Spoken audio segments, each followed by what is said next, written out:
welcome to another episode of Fashion Made. Today I have the pleasure to be joined by Soon Yu, author of Iconic Advantage. Soon, hello.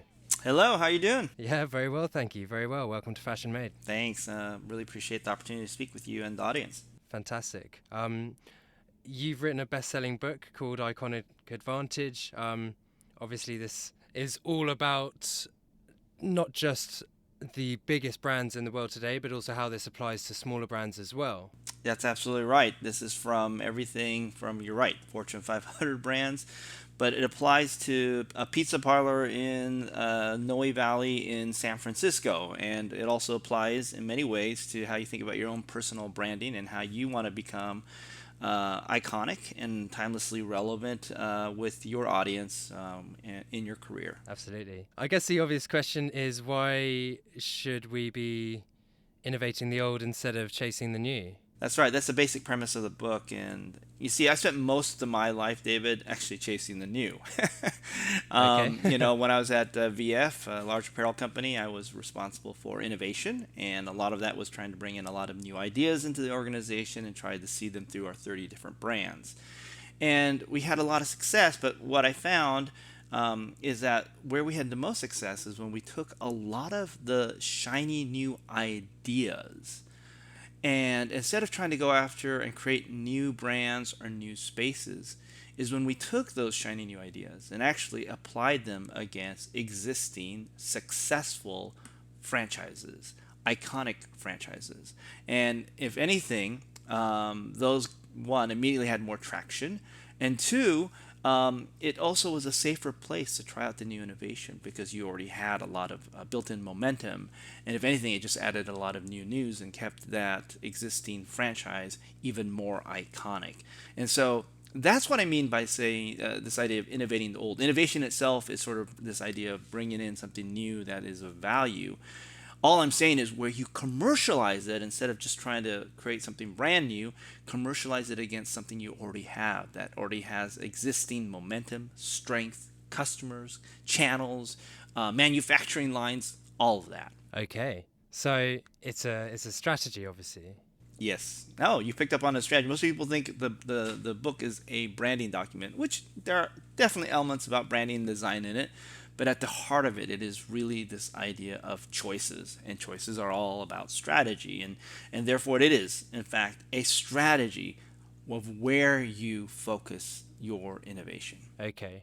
It's certainly a good-looking book, and I think that's probably why people think it's a branding document. You know, it's got, I hope it's not a problem to say, it's got BMW, what are the other ones? I don't have it in front of me. Yes, BMW. It's got the Corona beer on it in terms of the line in the neck. It's also got the little air pocket in the Nike Air Max, right? In terms of it, the air pocket in the sole. And we actually had another version that had the Apple earbuds, with the iPod, and so. All those are iconic silhouettes that speak to iconic elements that immediately remind people about what that product is, but also what makes that product special. Yeah, but the important thing to note there, I guess, is that it's really the strategy behind those products that made them so successful. You know, they weren't successful because they were good looking. They were good looking because they were strategized successfully.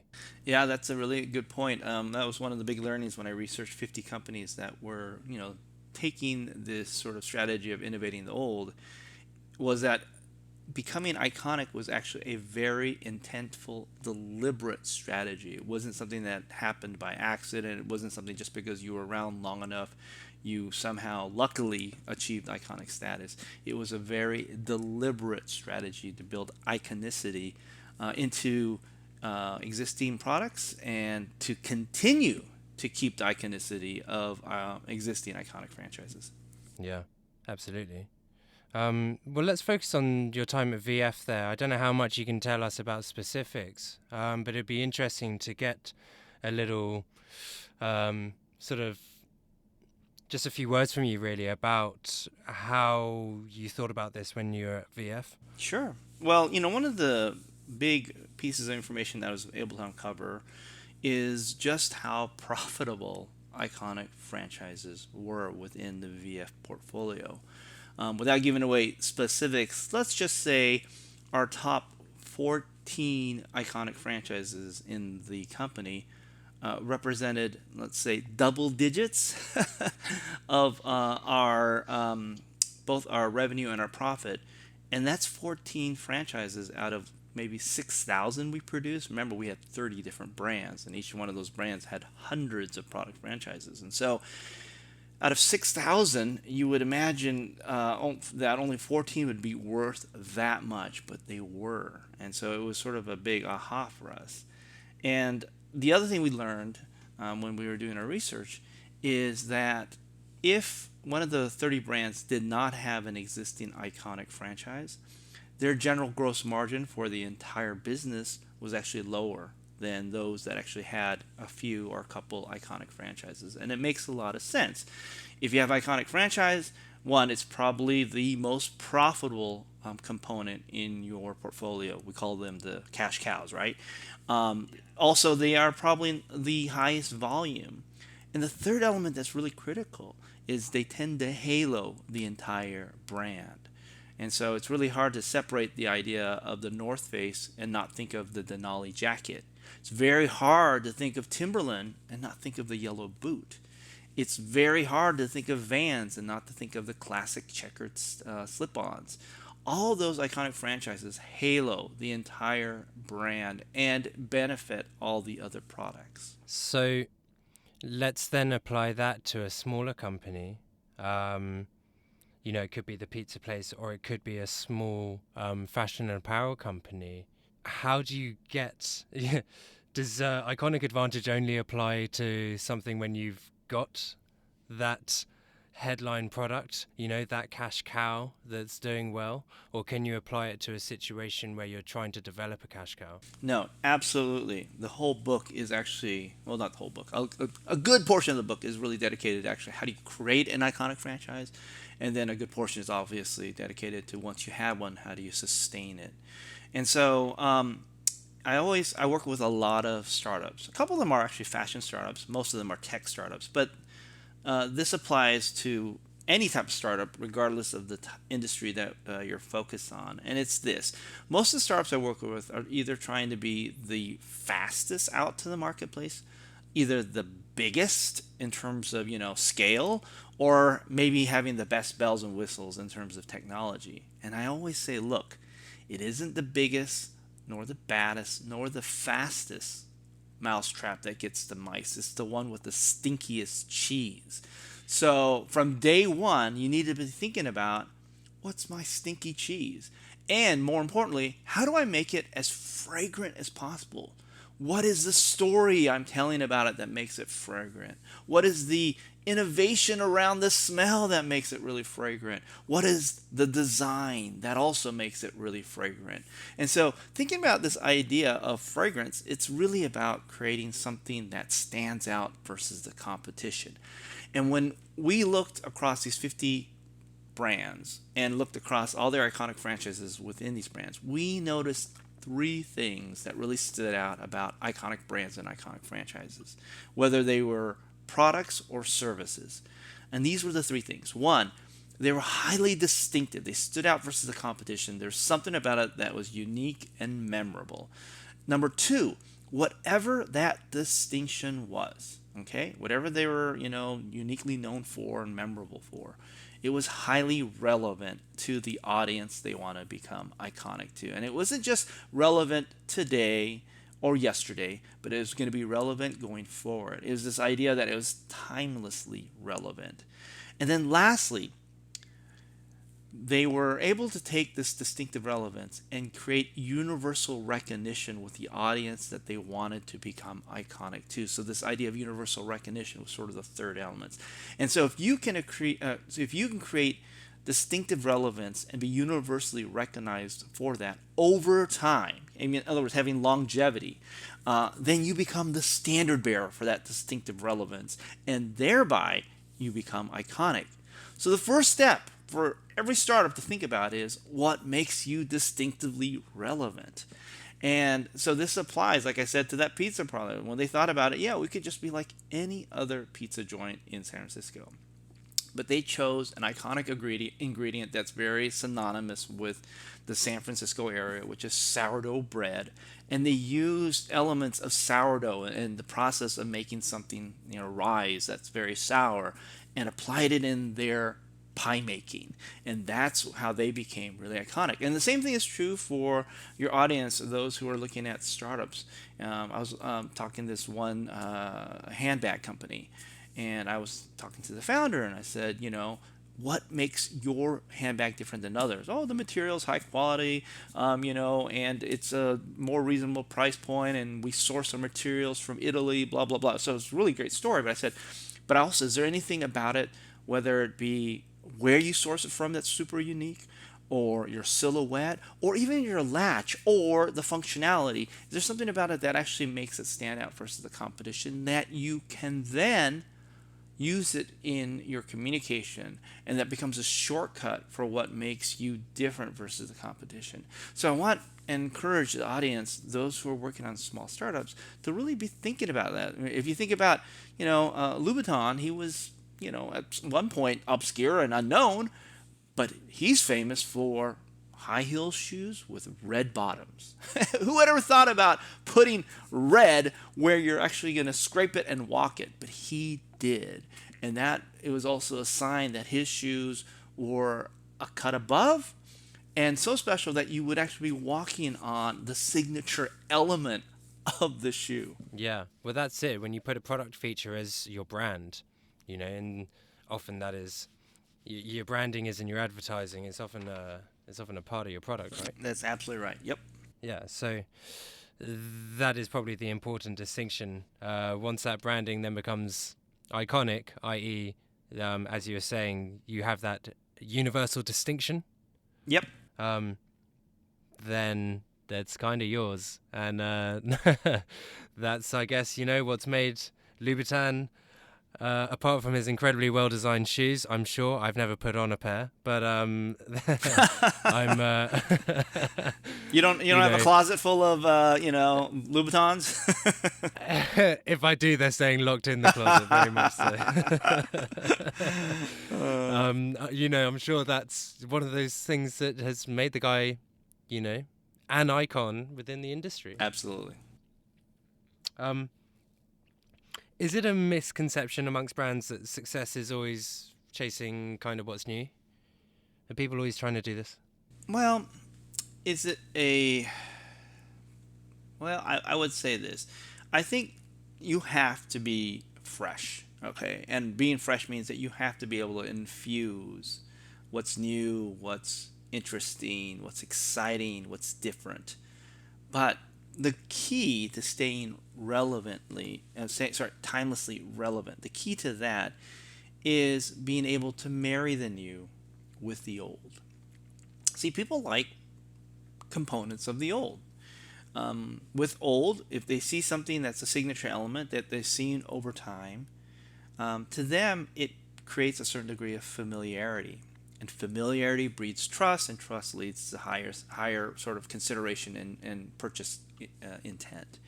At the same time, humans are dopamine addicts, and so we are constantly seeking a new excitement from something fresh and new and exciting, right? Whilst being afraid of change. Yeah. So the key is, can you marry what's most loved about the old and infuse it with what's most fresh and exciting about the new? And that's, I talk a lot about that in the book. The first part of the book talks about what I call noticing power, and that's what we talked about earlier, sort of, trying to create signature elements that you are known for, that you stand out versus the competition. Those are things like we were talking about, like the lime in the neck of the beer for Corona, or the red bottom shoes, or, how Apple creates a signature experience every time you unveil one of their products. The packaging is in itself sort of a out-of-world experience because it's so beautiful, and most people end up keeping their Apple packages because they're more beautiful than the product, right? So, so those are all sort of signatures that people will know you for, and that's all about noticing power. But the second part is what you're asking about, which is staying power. It's not just relevance today; it's how do you stick around. And that is really the key in staying power is being able to marry your signature elements. So that's what you want to protect of the old with one new story. So you want to be able to talk about, obviously how what you're doing is connected to the past and how it's pushing you forward to the future. But people want to know the story because story creates meaning. And then from that, you want to marry those signature elements with new innovation. Nike didn't just stop innovating that little air pocket. They first started off with a small air pocket in the back of the heel. Then they made it cover the entire heel. And then from there, they went toe to heel. And then they did the entire shoe. And then they put in these little power balls that were like super duper buoyant, okay, in terms of special air that was put into it, like a gas air thing. And then they put that as a whole strip around the entire shoe. But over the last 30 years, they've continued to innovate that air pocket. And so this idea of innovation is the second element that you can infuse with your signature elements. And then lastly, let's go back to Nike. They never, ever stopped innovating the design. But in every new design, there was always two signature elements that stayed consistent over those 30 years for those Air Max. One was the logo, and that was sort of the brand signature. But then, two, the visible air pocket in the sole has been consistent over the last 30 years. And so those are the two signature elements that they infused new story. They went into golf, they went into tennis, they went into all soccer, okay? They infused new innovation. They, like I said, they went from just that little bubble to the entire shoe to this power strip, and then they infused new design. You can tell every new generation has new colors, and it's very vibrant, and they're infusing, different techniques and whatnot in their design. So that's how you stick around. Yeah. That's the thing. They didn't get bored of that in themselves. They didn't think, have people done this bubble thing? Have we been doing this too long? They're like, no, still today. And it shows, Absolutely. You see a pair of those and you love them. And you know exactly who it is. You don't have any question. And there's another brand that came out a year after Nike did with some air technology. If you remember the Reebok pump. Yes. Oh yeah, I remember the pump. But because Nike kept innovating on the air pocket, Reebok could never catch up. Yeah. But do you think if Reebok had stayed true to it, I don't even know if there's still a pump around today.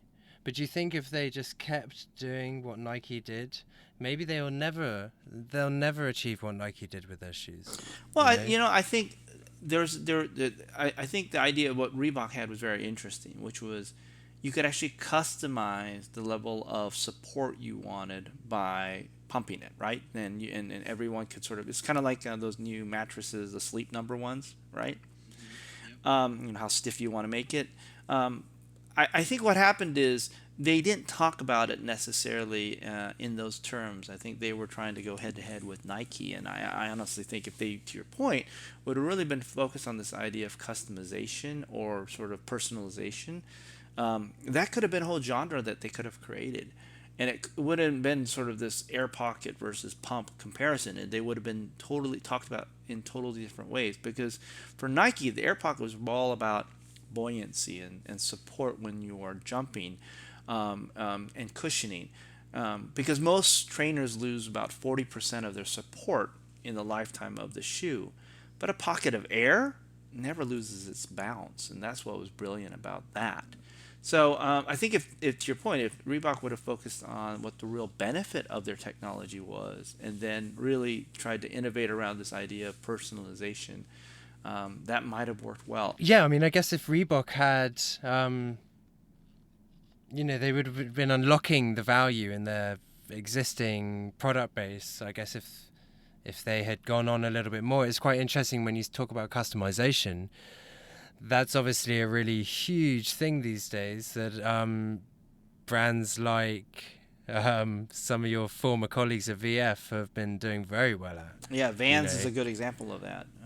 Yeah, exactly. It really fits with Vans' key mission, which is really to celebrate creativity. And I personally think Vans is one of the best executions of infusing their iconic signature with their mission, engaging the creative community to keep what is old, new, and relevant.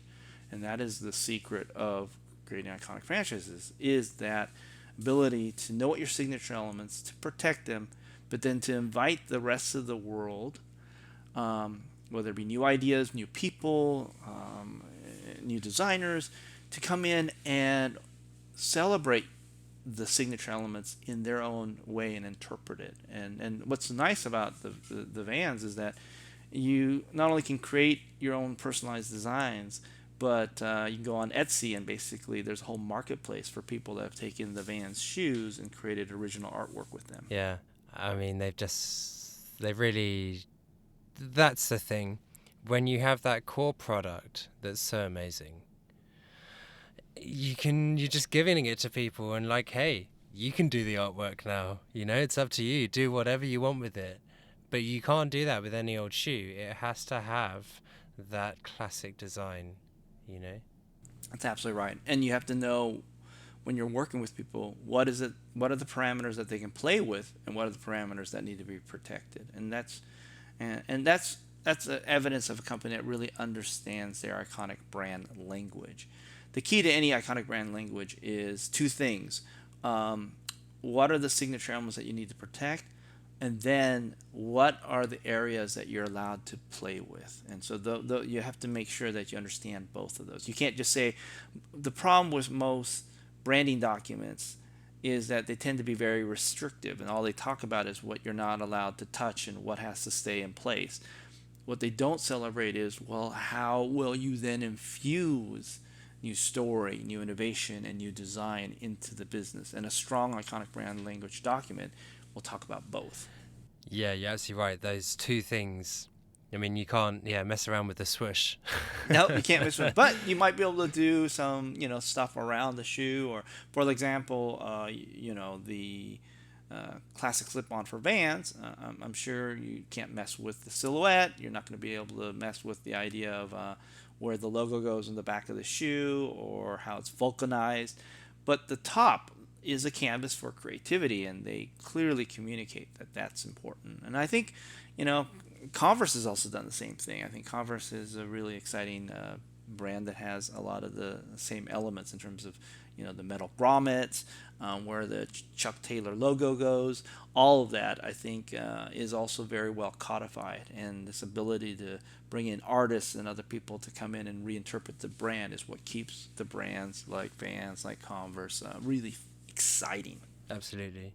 I mean, this is all really good stuff. I want to get a little bit abstract to end today soon.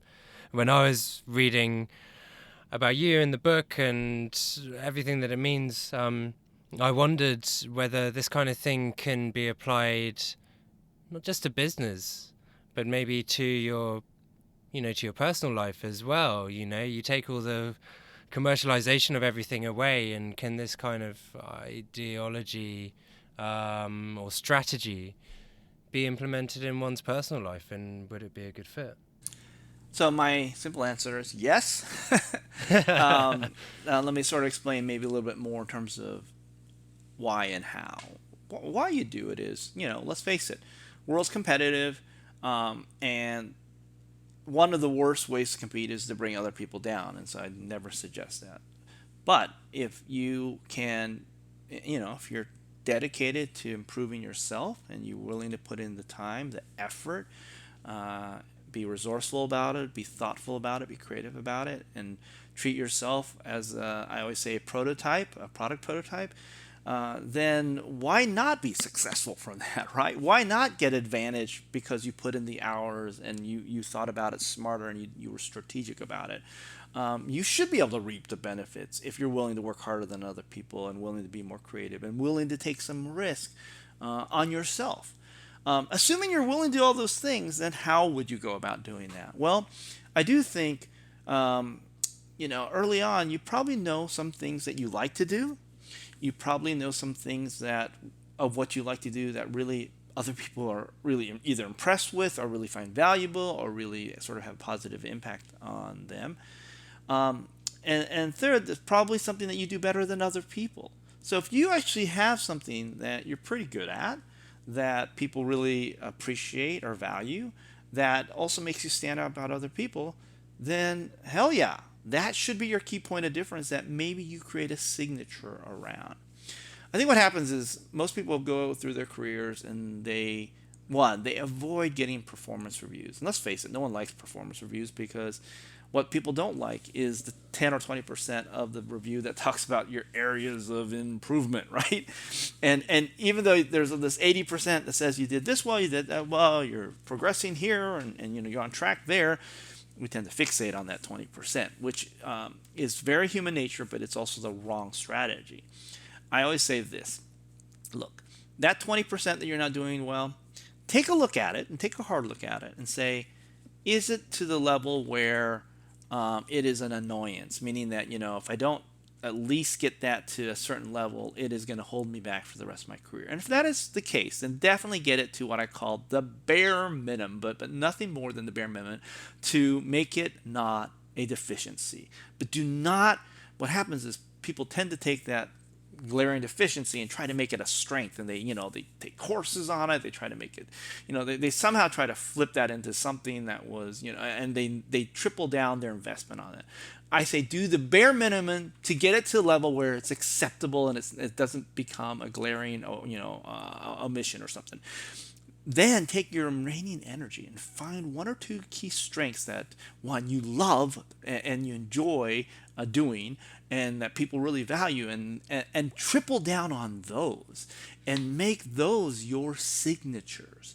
Absolutely, I think this idea of creating noticing power around your key strengths and then innovating around those. Be the nerdiest person around whatever that is that you like. Be the one that goes to, writes blogs about it. Be the person that knows all the experts in the world that also share your interests in this one area. If your big thing is artificial intelligence and you love cats, then why don't you do artificial intelligence for cats? And be the world's most nerdy person on artificial intelligence for cats. And that will allow you to get ahead in your career, because you'll be known for something very distinctive that makes you iconic, and quite frankly, it'll halo everything else. Because right now there's a few billion people in this universe, right? And the ability to stand out versus that billion people is actually going to create competitive advantage for you. Yeah. Oh man, that's so cool. Thank you so much. So what's next for you, Scene? Are you gonna? I guess you're not gonna rewrite the book. That would be kind of against.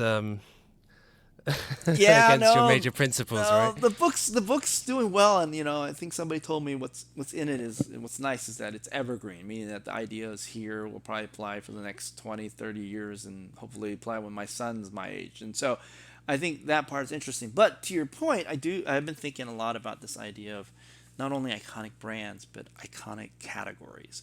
And actually, what is the process, and sort of pulling apart and reverse engineering what are the elements that businesses have been applying to not only create iconic brands, but create iconic categories. So more to come on that. Awesome. Well, thank you, Soon. And I really appreciate you coming on Fashion Made today. Very inspirational stuff. Thanks, David.